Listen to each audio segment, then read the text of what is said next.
Globalization refers to emergence of an international network that belongs to an economic and social system. It means that countries around the world are connected and interact with one another. Ang globalization po is proseso kung saan nagiging mas konektado ang mga bansa sa buong mundo sa pamamagitan ng kultura, komunikasyon, teknolohiya, at mga ideyas. And sa madaling salita po is sinasabi ng mas papadali po ang pagpapalitan ng mga produkto, ang komunikasyon, kultura at mga ideyas at mga impormasyon. And example na lang po natin is yung mga social media. Dahil po dito is nakakapag-communicate yung mga tao gaya sa pamamagitan ng mga messenger, TikTok, Instagram at iba pa. So sabi ni Robert Robertson, ang globalization daw ay kung ano nangyayari sa isang bansa ay nakaka-epekto pa sa iba pang bansa. So bakit niya nga po ba ito nasabi? Kaya niya po ito nasabi dahil for example po ay ang Middle East, nagtaas po ng presyo ng gasolina. Makapektuhan po yung bansang Pilipinas po dahil bumibili po tayo sa kanila. Tataas po yung sa bansang Pilipinas ang pamasahe at mga bilihin. Meanwhile naman po, sabi naman po ni Martin Albro and Elizabeth King, ang globalisasyon daw ay ang mga kasabing bansa nito ay nag-iisang lipunan at may mga hangganan. For example naman po dito ay ang UN o United Nations. Dito po sa UN po, dito po na nagkakaroon po ng pagkakaisa. Nag-uusap po kung ano po yung problema ng mga bansa po nila at nirerespeto po nila yung mga respeto. Nirespeto po nila yung kung ano po ang kultura ng mga kasapi po nilang mga bansa. The main goal of globalization is the world to be interdependent. This means that people and countries are closely connected and rely on one another, especially in the economic aspects. Ang interdependent or interdependence ay nangangahulugang magkakaugnay at tumaasa sa isa't isa ang dalawang tao, bagay o sistema.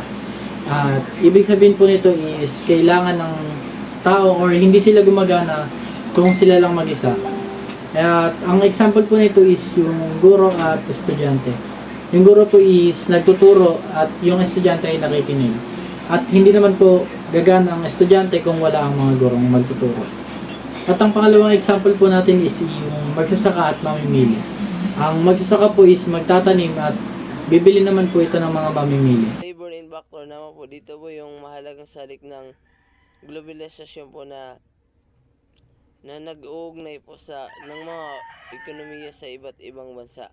For example po, OFW po. Nagtatrabaho po yung mga OFW po natin at nakakatulong po sila sa paglago ng ekonomiya po natin at sa skilled worker po natin like teacher, IT, nurse. Dito pwede po nilang gamitin yung mga skill po nila para magtrabaho sa ibang bansa.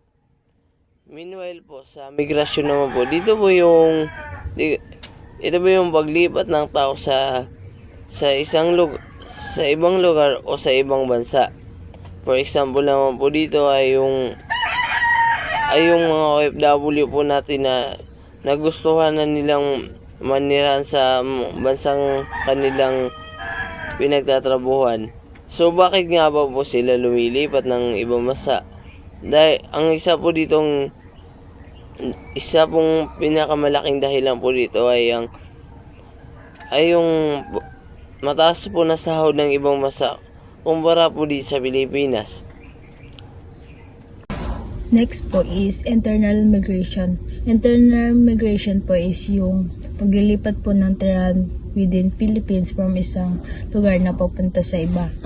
Example po is nakatira ka po sa Visayas, lilipat ka po ng Maynila para po magtrabaho sa ibang kumpanya.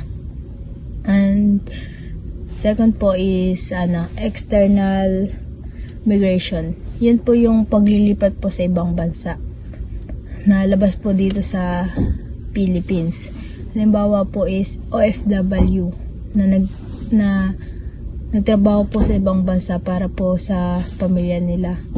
And next naman is for migration naman is pinapalipat ka ng gawa-gawa ng gobo or digmaan. Example, mga evacuees sa Marawi noong 2017 na pinipilit lumikas dahil sa labanan.